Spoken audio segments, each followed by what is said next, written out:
A tutti voi buonasera, ben trovati a questa edizione del telegiornale di Telefriuli, un'edizione speciale che sarà incentrata sull'esito di questa tornata elettorale. Abbiamo seguito in diretta a partire dalle 14 le operazioni di spoglio, interessati in Friuli Venezia Giulia 33 comuni che sono andati al voto, un solo comune capoluogo, quello di Gorizia, per il quale si prospetta il ballottaggio il 26 giugno. In testa il sindaco uscente Ziberna. Non sarà invece ballottaggio a Monfalcone, c'è stato un plebiscito per la sindaca uscente Cisint, vicina al 70% delle preferenze già al primo turno.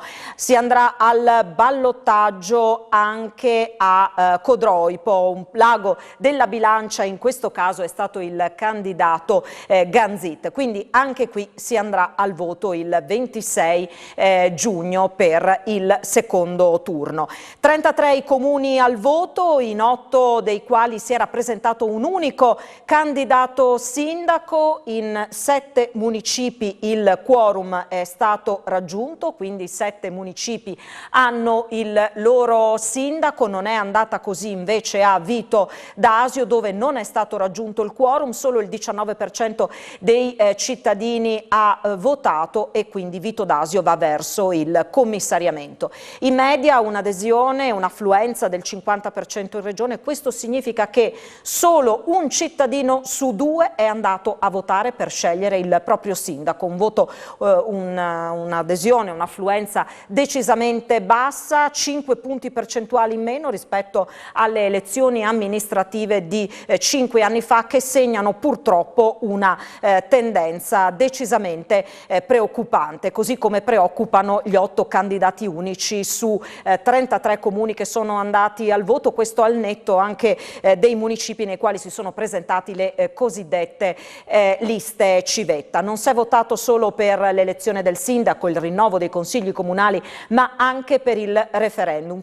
5 i quesiti sottoposti agli elettori. In Italia ha votato mediamente il 20% degli aventi diritto, in Friuli Venezia Giulia il 26,5%, siamo la terza regione in Italia per quanto riguarda l'affluenza. Non è stato raggiunto il quorum, per cui l'esito di questo referendum non è valido.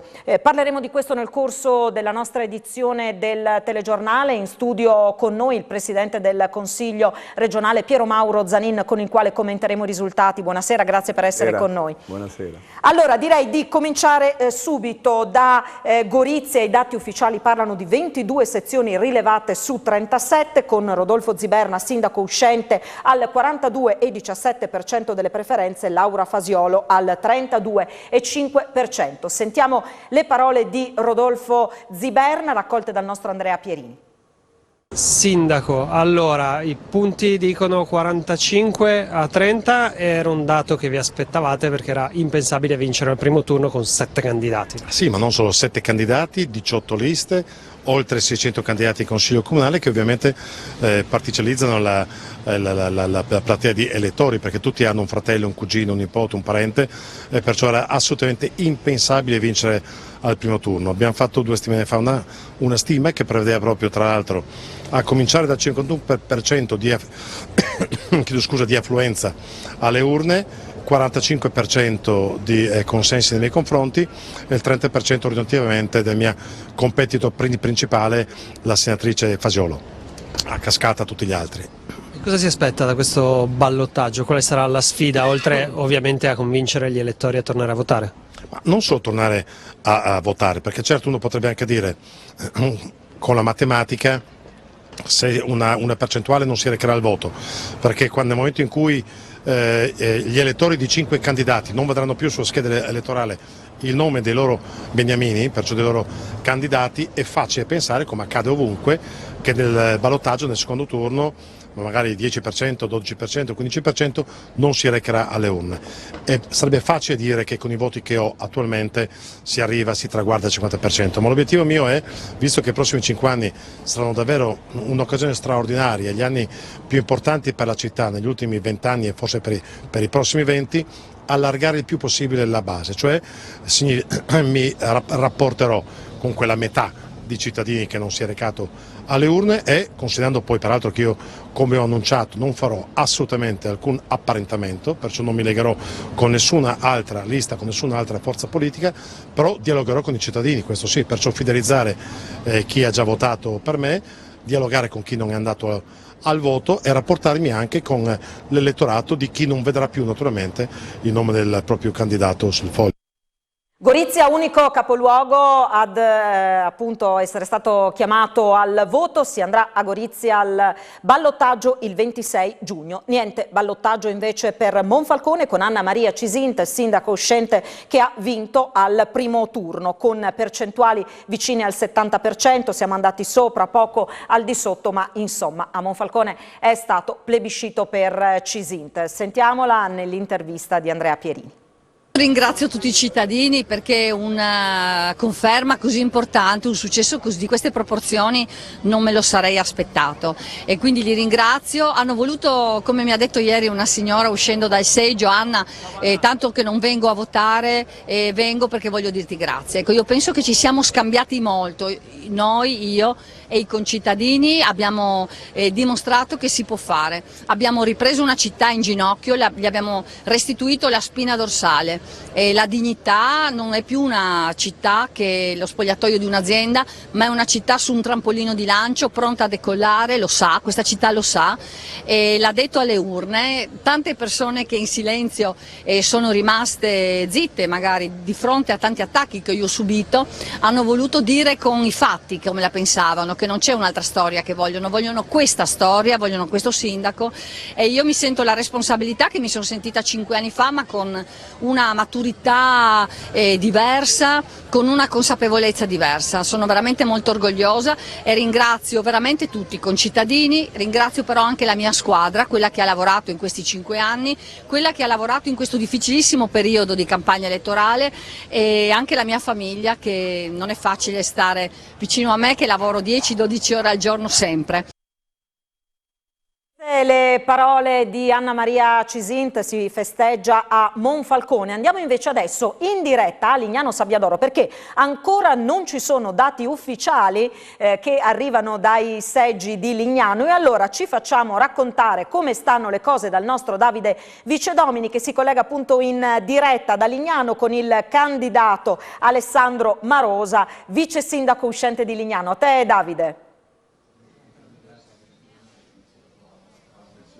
Sì, buonasera Alessandro. Avevamo detto anche durante le nostre dirette che questa doveva essere una delle sfide più affascinanti, più spinose che c'erano in Friuli Venezia Giulia ed infatti è così, si correrà tutto sul filo di lana, non ci sono dati ufficiali per ora, però ci sono dei dati ufficiosi che ce li può dare Marosa magari in questo momento. Si lotta veramente su 20-30 voti, vero Marosa? Buonasera, in effetti è una sfida testa a testa, vincente fino all'ultimo, la tensione è alle stelle, è un pomeriggio lunghissimo e dobbiamo evidenziare effettivamente questa difficoltà nello spoglio che sta un attimino rallentando e tenendo tutti quanti in suspense. Comunque indicativamente i voti di cui parlavi Davide te sono questi, dunque si parla di una ventina di voti e dunque la situazione è molto tirata fino all'ultimo secondo. Ecco, Marosa sostenuto da 4 liste civiche contro praticamente la vera sfidante in questo momento, Laura Giorgi, sostenuta dal centrodestra, liste civiche che vogliono far sentire la propria voce all'infuori dei partiti. Ma diciamo che il nostro progetto nasce tanti anni fa andando a eliminare quella che è l'ideologia ma mettendo al centro il pensiero e la persona che si impegna per la propria località. Il principio della continuazione amministrativa è quello che noi cerchiamo di portare avanti e 10 anni di esperienza si sentono e devono fare la differenza. Bene, allora Alessandro, se non ci sono domande da studio ti restituisco la linea, se ci sono novità saremo pronti a riprendere appunto la linea. A te. Grazie allora a Davide Vicedomini per questo aggiornamento in diretta da Lignano Sabbiadoro. Riusciamo a darvi un risultato definitivo anche su Cervignano. Qui c'erano sempre pochi voti di scarto tra i due candidati con più voti. Adesso abbiamo 14 sezioni rilevate su 14. Andrea Balducci è il nuovo sindaco di Cervignano con soli 22 voti di distacco su Andrea Zampar. Allora, 2 2113 voti per Balducci, 2091 per Zampara. Sono peraltro i due assessori uscenti candidati che si sono presentati divise, Maulo e Soranzo, vedete, sono nettamente distaccati. 1412 voti per Maule, 440 per Soranzo. Questa è la situazione aggiornata a Cervignano. Attendiamo anche collegamento in diretta da Codroy, poi intanto andiamo a Durino Aurisina perché Igor Gabrovec, consigliere regionale, è stato eletto nuovo sindaco di Duino Aurisina. Per lui il 51,45% delle preferenze e così il centrosinistra strappa la guida di Duino Aurisina al centro-destra. È stata sconfitta la sindaca uscente Pallotta. Eravamo lì a Duino Aurisina proprio quando sono scattati i festeggiamenti. Vediamo. Ma i dati che abbiamo ricevuto ci fanno presagire che sono il nuovo sindaco di Duino Aurisina. Un grazie a tutta la squadra, a tutti quelli che sono qui, a tutti quelli che hanno collaborato in questa lunga marcia elettorale. Abbiamo fatto una campagna elettorale a tappeto, attraverso i social, attraverso le piazze, nei luoghi di lavoro, un po' ovunque, proponendo un'alternativa di governo a questo comune, proponendo un qualcosa di nuovo per dare un'immagine che si merita, ecco, questo nostro comune, che io dico sempre il più bel comune della provincia, sicuramente uno dei più belli della nostra regione. Un comune trascurato per 5 anni, i cittadini credo che l'abbiano capito e c'è stato un bel segnale di appoggio. Questo era Gabrovec, nuovo sindaco che libera un posto in consiglio regionale. Ne parliamo con il presidente Zanin, l'abbiamo detto prima, ma ricordiamo insomma l'aneddoto su chi era destinato ad occupare quel posto in consiglio regionale. Della lista di cui faceva riferimento Igor Gabrovec, la lista degli sloveni, il primo dei eletti era Boris Pahor con 300 e passa preferenze e quindi sarebbe dovuto subentrare lui a Gabrovec. Ne avevamo parlato tra l'altro proprio nell'ultimo consiglio regionale in cui dicevo se tu dovessi essere eletto entrerà Boris. E sarebbe stato anche, voglio dire, una cosa simpatica perché sarebbe stato il più vecchio consigliere regionale del mondo, credo, a 108 anni, poi si sarebbe dovuto dimettere, credo, perché non avrebbe affrontato il ruolo del consiglio. Purtroppo qualche giorno dopo, quando ho fatto questo scambio di battute con Igor, Boris Pahor purtroppo ci ha lasciato e quindi entrerà il secondo dei noi eletti. Quindi insomma avremo un consiglio regionale che perde una persona sicuramente di grande competenza come Gabrovec, che è stato 15 anni in consiglio regionale. Mi dispiace per la sindaca Pallotta che ha fatto un buon lavoro, anche un buon risultato, anche se purtroppo non ce l'ha fatta. Siamo contenti per Cervignano che dopo tanti anni è stata in qualche modo conquistata al centrodestra, che quindi è un dato sicuramente storico, quindi si perde Duino ma si vince Cervignano. E a proposito del centrosinistra che abbiamo detto ha conquistato Duino Aurisina, ha però perso Tolmezzo. Sicuramente è pesato moltissimo quanto è successo all'interno dell'amministrazione prima guidata da Francesco Brollo. Ci sono state delle spaccature e il centrodestra si è preso Tolmezzo. È stato eletto nuovo sindaco Roberto Vicentini. Sentiamolo. Ci siamo spostati dal seggio alla piazza di Tolmezzo, alle nostre spalle c'è il municipio dove sta per salire nel suo primo passo da primo cittadino di Tolmezzo Roberto Vicentini. L'abbiamo detto, non è ancora ufficiale, però ormai i dati parlano chiaro, di fatto vittoria in quasi tutte le sezioni. La prima sezione scrutinata, cioè quella della frazione di Fusea, in realtà dava la vittoria al centro-sinistra, poi però è stato un unplan Vicentini. Beh sì, un dato che mi lascia anche, come dire, più che soddisfatto. Non mi aspettavo un consenso di questo tipo, pensavo che fosse, visto queste 3 liste, che ci fosse un momento in cui, sai, le cose stavano un po' in bilico, ma dopo, come hai detto tu, il dato arrivato da Fusea, abbiamo cominciato a vedere dei dati in controtendenza, ma dati in controtendenza che mi hanno lasciato tranquillo solamente quando ho avuto alcune sezioni del centro che storicamente erano legate al centro-sinistra. Aveva il voto che aveva preso Brollo nel mandato precedente, era un voto importante e credo e penso che più che un voto politico questo sia un voto legato alle figure che si sono candidate, alle persone non dico tanto me, ma ho questa percezione avuta in questi giorni. Adesso insomma prendiamo questo dato con le molle, ma mi sembra che sia abbastanza evidente. Questo era un aggiornamento. Andiamo adesso a Codroipo, torniamo a collegarci in diretta con il nostro Daniele Micheluz. A te. Sì, sempre a Codroipo con Guido Nardini, candidato del Polo Civico e del Partito Democratico, 49,5, 49,8, 49,9, insomma si sta a vedere se si supera questo 50%, lei sarebbe sindaco questa sera oppure se si andrà al ballottaggio, siete conti alla mano? Beh, adesso aspettiamo un attimo i risultati definitivi, noi siamo già molto felici così. Ci aspettavamo di arrivare almeno al ballottaggio, questo sicuramente, ma non un risultato così eclatante. Io sono molto soddisfatto, ma soprattutto per i ragazzi, per tutti coloro che vedete dietro le mie spalle, che adesso giustamente stanno festeggiando, che hanno lavorato come matti in questi mesi e quindi si meritano un festeggiamento a prescindere poi da quelli che saranno i prossimi 15 giorni, dove farà un altro lavoro molto intenso, perché se andiamo al ballottaggio non ci si deve fermare. Quindi... Lei è già stato in passato peraltro vice sindaco, questa volta insomma si aspetta la poltrona del primo cittadino, se dovesse essere sfida insomma pronto anche al secondo turno?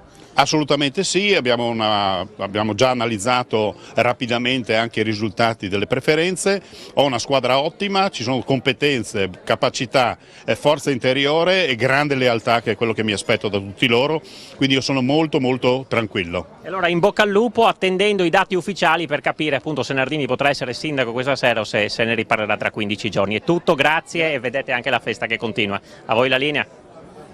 Grazie allora Daniele Micheluz. Andiamo a vedere la situazione a Maniago con il vice sindaco uscente Umberto Scarabello, che è nuovo sindaco di Maniago all'insegna della continuità con l'amministrazione guidata da Andrea Carli. Scarabello ha sconfitto i due sfidanti del centrodestra, ma dice sarò il sindaco di tutti. Sentiamolo. Umberto Scarabello ha vinto la continuità a Maniago, si vede che la buona amministrazione fatta in questi 10 anni dal sindaco Carli ha premiato. Che sensazioni ci sono? Soprattutto c'è un seggio elettorale, c'è soprattutto anche così una città in festa, un grande risultato, cosa ne pensa? Sì, assolutamente sì, il buon lavoro dell'amministrazione Carli è stato sicuramente premiato. E siamo veramente molto soddisfatti e siamo contenti anche perché la tanto auspicata continuità amministrativa c'è e ci sarà, e quindi è un momento molto particolare dove si possono cogliere tante opportunità e questa continuità amministrativa ce ne darà sicuramente la possibilità. Siamo veramente molto contenti, il risultato è stato entusiasmante per certi aspetti, non ce l'aspettavamo, ma d'altra parte la squadra era coesa, ben preparata e quindi bene, molto bene, siamo contenti. Da dove si ricomincia? Beh, si ricomincia con i progetti che avevamo già in cantiere, ma soprattutto con i numerosi progetti che abbiamo presentato col PNRR e altri ancora siamo convinti che riusciremo a cogliere. Quindi molto bene, un'opportunità per Maniago. Credo che sarà irripetibile, quindi saremo sul pezzo per tutto quello che ci sarà da fare per i nostri concittadini, che ringrazio di cuore per la fiducia che ci hanno accordato e, come è scontato, ma lo penso veramente, sarò sicuramente il sindaco di tutti. La mia porta, come i 5 anni da vice sindaco, sarà aperta per tutti, quindi sanno dove trovarmi. Tra quanti giorni avremo la giunta? Ma io cercherò in tutti i modi di fare il più presto possibile, conto di mettermi al lavoro già da domani e di convocare l'insediamento del Consiglio Comunale il più presto possibile, perché come dicevo c'è tanto lavoro da fare e intendiamo da farlo da subito. Il centrodestra vince a Casarsa della Delizia, Claudio Colussi è il nuovo sindaco. Devo adesso prendere atto, insomma, siete venuti qui fino a casa mia e quindi ringrazio intanto tutti i cittadini di Casarsa e gli elettori che mi hanno ridato questa fiducia. Sarà il mio impegno proprio principale quello di ricambiare lavorando, mettendo a disposizione del Consiglio, dei consiglieri, quelli specialmente spero siano tanti giovani, anche la mia esperienza quarantennale di segretario comunale, ma anche 10 anni di sindaco che dal 98 al 2007 ho fatto qui a Casarsa, per cui questo è il mio primo obiettivo. poter così trasmettere l'esperienza, perché dico a questi ragazzi, ho detto che sono candidati, che sono loro il futuro, non sono certamente io, e questo sarà il mio impegno principale. Poi ci sono tutte le cose del programma, che quelle ne parleremo in un altro momento. E adesso ci spostiamo a Pagnacco. Laura Sandruvi, sindaco facente funzione di Pagnacco dopo la prematura scomparsa del sindaco Luca Mazzaro, è la nuova prima cittadina di Pagnacco.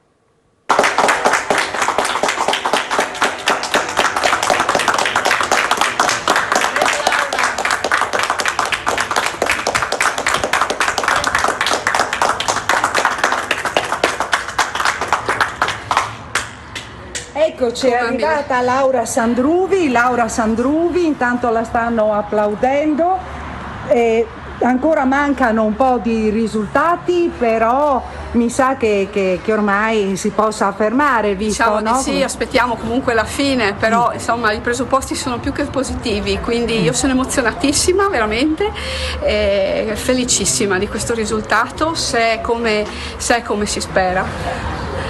Ormai assolutamente, no? Assolutamente sì, un ringraziamento va veramente a tutti i cittadini per il riconoscimento di tutto l'impegno svolto e per avermi dato la possibilità di continuare, come sembra. E quindi ha lavorato bene, hanno lavorato bene anche i suoi collaboratori, sì. Perché c'è da dire anche questo, insomma, ha avuto il sostegno dei collaboratori. Sì. Poi anche per quanto riguarda il sostegno delle liste, no? Sì. Non si è pensato alle ideologie, si è pensato ai programmi. Esattamente, una cosa che ho voluto fortemente fin dall'inizio, ho scelto persone. Perché sono le persone che fanno la differenza, ho due liste fantastiche, io le chiamo il Dream Team, di persone fortemente radicate sul territorio, e sono orgogliosa della squadra che mi ha rappresentato, che mi rappresenta e con la quale voglio continuare. Sfida tutta al femminile a Pocenia, che ha il primo sindaco donna della sua storia, Deborah Furlan, che ha sconfitto per 18 voti la sfidante Irene Betto. Pocenia!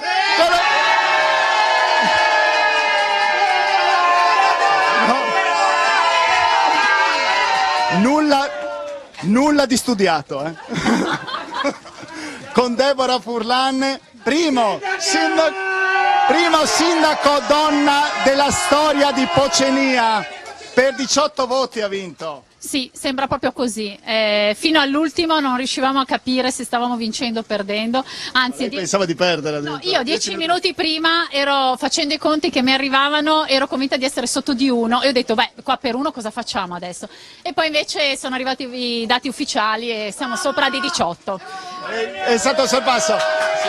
Sindaco, le fa onore essere il primo sindaco donna di Pocenia nella storia, no? Perché lei era anche assessore per 10 anni, per opportunità, insomma. Allora, sicuramente è un grandissimo onore.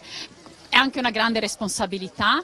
Io, insomma, da quando sono stata assessore, quindi stiamo parlando di 15 anni fa, ho voluto istituire, ci ho creduto e al tempo il sindaco mi ha sostenuto in questa cosa, ho istituito la commissione cosiddetta Donne e Pari Opportunità, che ha lavorato per 10 anni. Quindi ho sempre creduto nelle donne che danno il loro contributo nella politica. Nel corso della nostra lunga diretta pomeridiana avete sentito anche altre interviste ai sindaci. Giorgio Baiutti ha trionfato a Tricesimo, veramente un plebiscito per lui. Andiamo a dare rapidamente un occhio ai comuni dove si era presentato un unico candidato, e allora Montenars ha Claudio Sandruvi per la terza volta sindaco, Claudio Sandruvi che è papà di Laura, eletta oggi sindaco di Pagnacco. A Preone Andrea Martinis, ad Arta Terme Andrea Faccin, a Sutrio conferma per il sindaco uscente Manlio Mattia, a Savogna ha vinto la sfida contro l'astensionismo Tatiana Bragalini, a Sagrado, siamo nell'Isontino, Marco Vittori. Per quanto riguarda il Pordenonese, a Cimolais sindaco Davide Protti, unico degli 8 comuni a non aver raggiunto il quorum è Vito d'Asio, dove adesso inizia il commissariamento. 20%. Nel nostro scorrimento avete anche degli aggiornamenti per quanto riguarda gli altri comuni. Come dicevamo, non si è votato solo per le elezioni amministrative ma anche per il referendum. 5 i quesiti sottoposti all'attenzione degli elettori. A livello nazionale l'affluenza è stata del 20%, del 26,5% in Friuli Venezia Giulia, terza regione in Italia per quanto riguarda l'affluenza, che comunque non è bastata per rendere valido il risultato di questo referendum. Ne parlo con il presidente del Consiglio regionale, perché il Consiglio regionale del Friuli Venezia Giulia è stato uno dei 9 con la propria richiesta ad aver di fatto avviato l'iter per l'indizione di questo referendum. Sì, diciamo che il risultato che balza agli occhi subito è la forte astensione, l'astensione che tra l'altro si registra anche nelle amministrative, come ha detto lei direttore, 1 su 2 non è andato a votare per il proprio sindaco, 1 su 4 è andato a votare per questi referendum. In crisi sicuramente l'istituzione del referendum come istituzione di democrazia partecipata e diretta, una grande riflessione dobbiamo farla tutti a ogni livello della società. I quesiti, bisogna dire, erano molto tecnici, anche se intervengono in maniera, diciamo così, intervenivano in maniera approfondita sul diritto alla giustizia dei nostri concittadini. Va detto anche che in Parlamento c'è una riforma della giustizia firmata dal ministro Cartabia che risolve alcuni dei problemi del referendum, e credo che insomma i cittadini abbiano detto che sulle questioni così tecniche è bene che se ne occupi il Parlamento, che ha votato.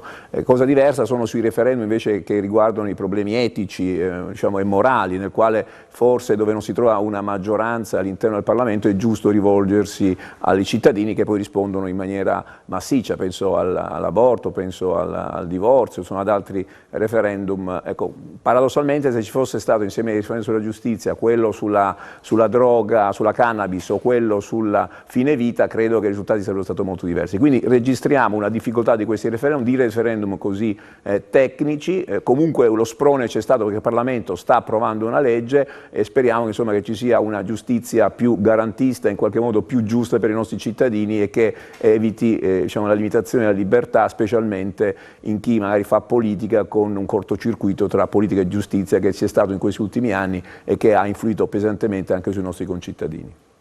Un altro risultato definitivo: Ronchi dei Legionari, Mauro Benvenuto, sindaco di Ronchi, candidato del PD con il 30,67% delle preferenze. C'è ancora il ballottaggio, Presidente, per il 26 giugno, però di fatto si respira già clima da campagna elettorale in vista del 2023. Ci sono le elezioni regionali, al voto comuni anche importanti, tra i quali Udine. Sì, diciamo che ormai si apre la grande stagione per la campagna elettorale, perché sono le regionali in molti comuni, tra cui Udine, ma non solo, ma anche le politiche. Si voterà, credo, insomma, a scadenza del mandato all'inizio del prossimo anno, e credo che insomma, ecco, dovremmo fare tutti una riflessione importante proprio su a tutti i livelli, diciamo così, convincere in qualche modo la gente a non delegare, cioè a non disinteressarsi, ad andare a votare, perché altrimenti fanno decidere comunque una piccola minoranza. Cioè, voglio dire, il confronto è un confronto che vede il cittadino al centro al momento delle elezioni. La democrazia è basata su questo, tanto che paradossalmente chi va a votare sono gli anziani, che magari si ricordano di momenti nel quale non era così facile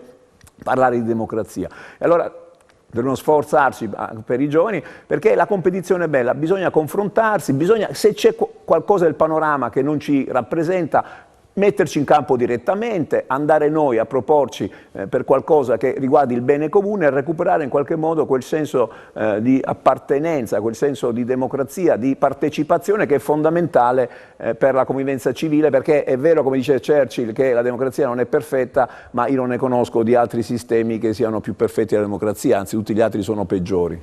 Un dato su Azzano X, ufficialmente rilevate 10 sezioni su 12, il candidato del centrodestra Massimo Piccini è in testa con il 30,89%, il candidato Enrico Guin, centrosinistra, 28,69%, e in realtà abbiamo anche Bortolus al momento al 26,29%. Sicuramente Azzano X andrà al ballottaggio il 26 giugno, quindi alla al ballottaggio allo Stato in attesa del dato definitivo. Azzano Decimo, Codroipo e Gorizia. Non andrà invece al ballottaggio Monfalcone con la Cisinta attorno al 70% delle preferenze. Chiudiamo qui la pagina dedicata alle elezioni. Ringraziamo il Presidente del Consiglio regionale Piero Mauro Zanin di essere rimasto con noi in diretta. Grazie a voi e a tutti i telespettatori di Telefriuli. E adesso andiamo avanti con il nostro telegiornale, la cronaca giudiziaria. Nonostante i giudici civili gli diano ragione, da anni non vede il proprio figlio portato in Romania dalla madre. Oggi il Tribunale di Udine ha condannato la donna a 2 anni di carcere per sottrazione di minore. 3 anni e mezzo fa lei partì con il figlio di 8 mesi per la Romania. Da allora il padre, un udinese di 37 anni, non ha più rivisto il piccolo. La madre, rumena di 35 anni, oggi è stata condannata dal Tribunale di Udine a 2 anni di carcere per sottrazione di minore. Il giudice Mauro Qualizza ha raddoppiato le richieste del PM. I genitori del bambino si conobbero durante l'Erasmus del padre in Romania. Dopo aver convissuto lì per qualche tempo, si trasferirono a Udine, si sposarono ed ebbero il piccolo. Nel gennaio 2019 la madre ha preso l'aereo per tornare a casa, per l'uomo con la scusa di una breve visita ai parenti, per la donna in conseguenza la decisione comune di far crescere il bambino nel paese materno. Fatto sta che lui il figlio non lo vede da quel giorno, nonostante 2 sentenze civili, una del Tribunale di Udine che ha disposto l'affidamento esclusivo a suo favore, anche se non in via definitiva, l'altra dei giudici rumeni che hanno disposto il ritorno del piccolo in Italia. E adesso ci occupiamo di scuola perché sono partiti anche in Friuli Venezia Giulia. Oggi gli esami di terza media, si è ritornata alle prove in presenza dopo l'emergenza Covid, ma è previsto per chi risulti positivo al Covid una prova suppletiva e l'orale in videoconferenza. Tornano in presenza gli esami di terza media, 2 le prove scritte, oggi quella di italiano e una relativa alle competenze logico-matematiche che è in programma domani. Prova di lingua italiana, che una volta si chiamava il tema, oggi non è un tema, è un testo argomentativo, oppure un testo descrittivo, oppure una sintesi e una comprensione di un brano. Per quanto riguarda la prova di matematica, altrettanto si propongono delle tipologie diverse di quesiti, al cui interno ci sono appunto delle domande dei diversi domini della matematica e anche delle scienze. Se risultano alunni positivi, come poi viene organizzato l'esame? Beh, questo caso si è verificato in tutte le scuole che io dirigo e anche in altre di cui ho avuto conoscenza. Semplicemente si fa una prova supplettiva, che significa che quando i ragazzi si negativizzano viene organizzata una prova per loro con ovviamente testi diversi da quelli che sono stati proposti ai compagni e quindi viene recuperata la prova. Per quanto riguarda l'orale invece possono partecipare in videoconferenza.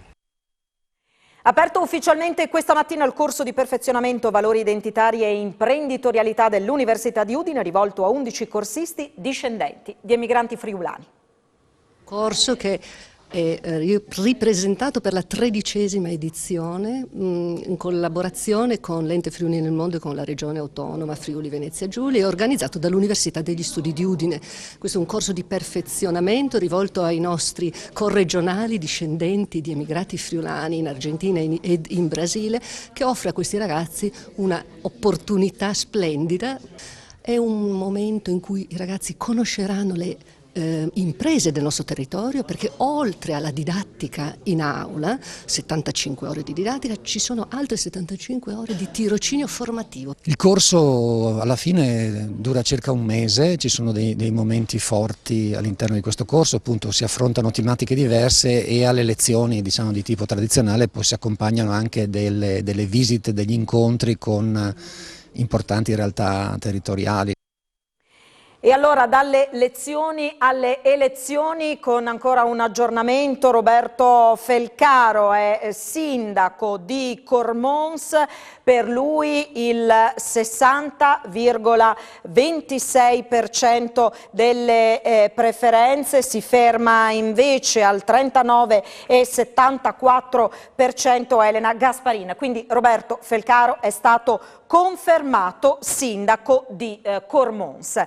Andiamo a vedere la situazione a Tarvisio, vediamo anche qui un aggiornamento da Tarvisio con, eccolo qui, il risultato finale. Renzo Zanetti, anche in questo caso una riconferma, è stato confermato sindaco di Tarvisio con il 65,38% delle preferenze contro il 34,62% di Renato Carlantoni. Sentiamo Serena De Simone della lista a sostegno del sindaco Zanette. Serena De Simone, lei è tra gli eletti del gruppo capitanato da Zanette che ha ottenuto una conferma a Tarvisio. Esatto, sì, io sono qui con gli altri due candidati eletti, Alessandra Visconti e Giuseppe Manna, della lista Insieme per Tarvisio. Siamo davvero molto onorati di questo risultato, è stata dura la campagna elettorale, insomma i nostri avversari comunque ci hanno dato filo da torcere, ma insomma abbiamo vinto e siamo molto soddisfatti dei nostri risultati. Insomma. Senta, è una vittoria piuttosto larga. Però insomma le premesse non ci aspettavamo, a dire il vero, questo, erano insomma i nostri avversari comunque hanno fatto una campagna elettorale molto presente sul territorio, noi abbiamo cercato di mantenere un profilo molto alto e alla fine ce l'abbiamo fatta, abbiamo trionfato e siamo molto felici. Termina qui questa edizione speciale del nostro telegiornale con focus sulle elezioni amministrative. Grazie a tutta la redazione di Telefriuli che ci ha aiutato ad avere risultati aggiornati, commenti in tempo reale dai principali comuni interessati dal voto. Alla prossima, arrivederci.